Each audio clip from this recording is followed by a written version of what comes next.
Yo, what's up everybody? Once again, it's Brandman Sean, and this video is brought to you by BrandmanNetwork.com because I signed myself. Now, before I get into something that people really have to understand about brand and will probably bring a lot of more clarity to you when it comes to your brand, I gotta make this big announcement. I'm excited to announce that Corey the Savior, as many of y'all know him by, and Russ B will be joining the Brandman Network as coaches.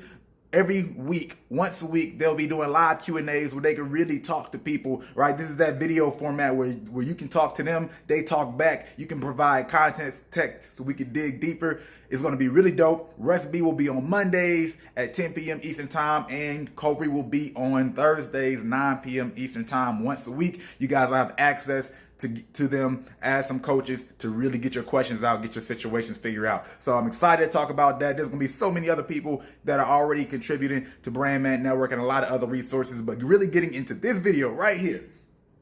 Branding, what people have to understand about branding is ownership.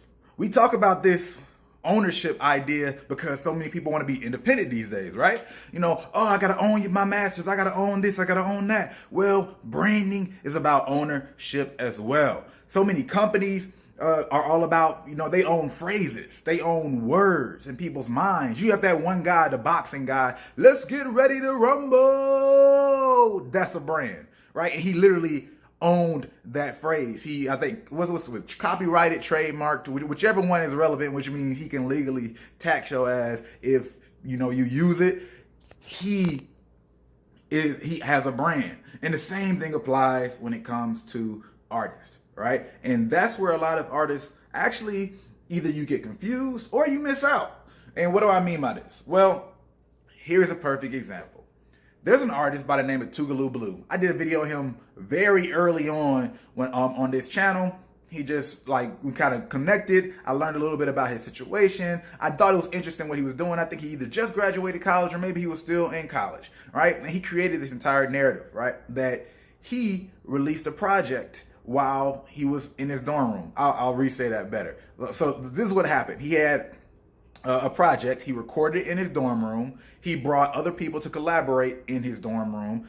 You know, people from the band or people who play piano, whatever. He did his artwork in his dorm room, and he did his project release party in his dorm room, right? So then he pushed the narrative that, oh, you know, artist creates his entire project in his dorm room. Like, he created a whole energy and narrative around that, and it got shared, it got pushed around. I think it got in a publication or two in this local area. But the point of this is that's not abnormal. Like, when I was in college, especially in Atlanta, I went to Georgia State. So many people recorded in their dorm room. Everybody was recording music in their dorm room. Even people who weren't doing music were still doing music in their dorm room. And the difference is he owned it. Right? He decided to own the concept and market behind that concept for that project. And that created a narrative and attention and visibility around that concept. So a lot of times artists get caught up when they're like, yo, man, you know, I did this first, or this happened first, and I did all these things, but you didn't own it. Right? Somebody can just take one thing that you do and then they'll make that their thing. Right? Dairy Queen has so many things. Like, they have hot dogs and hamburgers, but they own ice cream. Burger King owns burgers. And Drake owned being the singing guy, right? Kanye did some singing, you know what I mean? Nelly did some singing. Ja Rule did some singing earlier on. But they didn't own it. And as a matter of fact, they were afraid to kind of fully own it in that kind of way at that time just because of the climate, right? T-Pain, obviously, he owned the auto-tune. He wasn't the first person to own it, but he made it his thing, and marketed himself and pushed himself that way. Drake did the same thing. So a lot of times when you miss out on stuff, it's because not only because you don't take the initiative to own something and realize that you could really create something around that, but a lot of people actually don't realize that that's all it takes. It's something that you're already doing. You just have to make it a thing, but it's so natural to you, you're not even thinking about it. So take, for example, all the people who are recording their stuff out of their dorm room, and they didn't even think about that as something to brand around. Because, I mean, that's just, you're doing it probably because you have to. That's the space you have, right? That's the difference. There's probably a lot of things that you already have innate and natural to your life, but you're not capitalizing off of it because you're not owning it. And as opposed to trying to find some cool thing out in the marketplace to get attention, sometimes you just need to create a narrative around what you're already doing.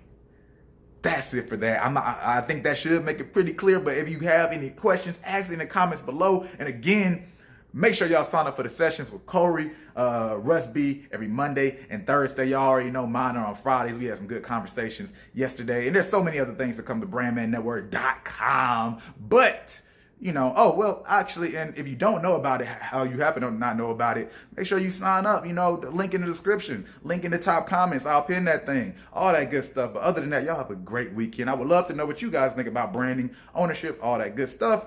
Y'all have a good one. If you like this video, go ahead and like button. If you like it, you might as well share it. And if you're not subscribed, you know what to do. Hit that subscribe button.